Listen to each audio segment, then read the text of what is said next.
Olá pessoal, tudo bem com vocês? Espero que todos estejam muito bem. Eu sou a professora Yara e vou falar com vocês a respeito de função afim. Neste vídeo, vamos falar de raiz da função. Para a gente começar, eu preciso que você entenda o que é a raiz da função. Eu deixei escrito aqui para vocês darem uma olhadinha. Olha só, raiz da função é o ponto que intercepta o eixo x, ok?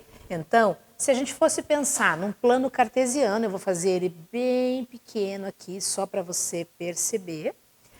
E se eu fosse marcar, por exemplo, uma reta, a raiz da função, ela vai ser exatamente este ponto cartesiano aqui, ó. Tá certo? É este ponto que é a nossa raiz da função. Ela também é conhecida como zero da função, certo? Então, muitas vezes, você vai fazer um exercício e fala assim, determine o zero da função. É a mesma coisa, tá? E o que eu escrevi aqui? Para você poder resolver, basta você chamar o f de x de zero, tá? Pessoal, como curiosidade, muitas vezes, em vários exercícios, a gente não usa f de x, pode aparecer também como y.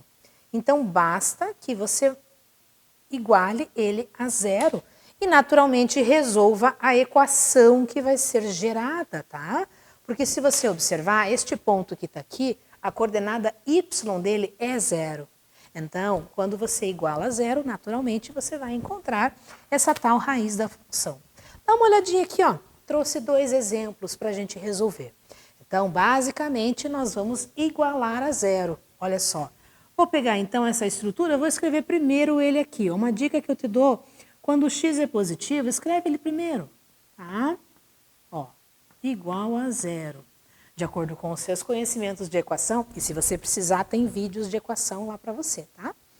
Letras para um lado, números para o outro, né? Então, 2x igual a menos 4. Vou continuar aqui, ó, na sequência, tudo bem? E esse 2 que está multiplicando vai passar dividindo, tudo bem? Portanto, menos 2. Então, menos 2 é a nossa raiz da função, tá? Se eu pudesse representar ela de maneira bem adequada, a raiz da função, ela é um ponto cartesiano. Então, se eu pudesse escrever, a nossa respostinha seria, eu encontrei menos 2 quando eu chamei o meu y de zero, tudo bem? É um ponto cartesiano. Vamos ver o outro ali, ó. Quando o x é negativo, é legal colocar o zero aqui antes mesmo, tá? É uma dica, né? 3x aqui, ó, negativo, mais 1.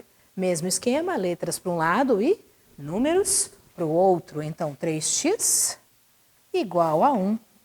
Vou continuar aqui na sequência também. Então, o 3 está multiplicando, ele vai passar dividindo, certo? E aí nós vamos ter 1/3. Não tem problema nenhum que o nosso valor encontrado seja fracionário. Ele pode ser positivo, pode ser negativo, não tem problema absolutamente nenhum, certo? E aí nós vamos ter a seguinte situação. 1/3 e 0. Ou seja, eu encontrei 1/3 quando eu chamei, né, o y de 0. Então, pessoal, sigam sempre as minhas orientações. Façam seus registros, suas orientações, porque assim, com certeza, vocês vão acertar sempre.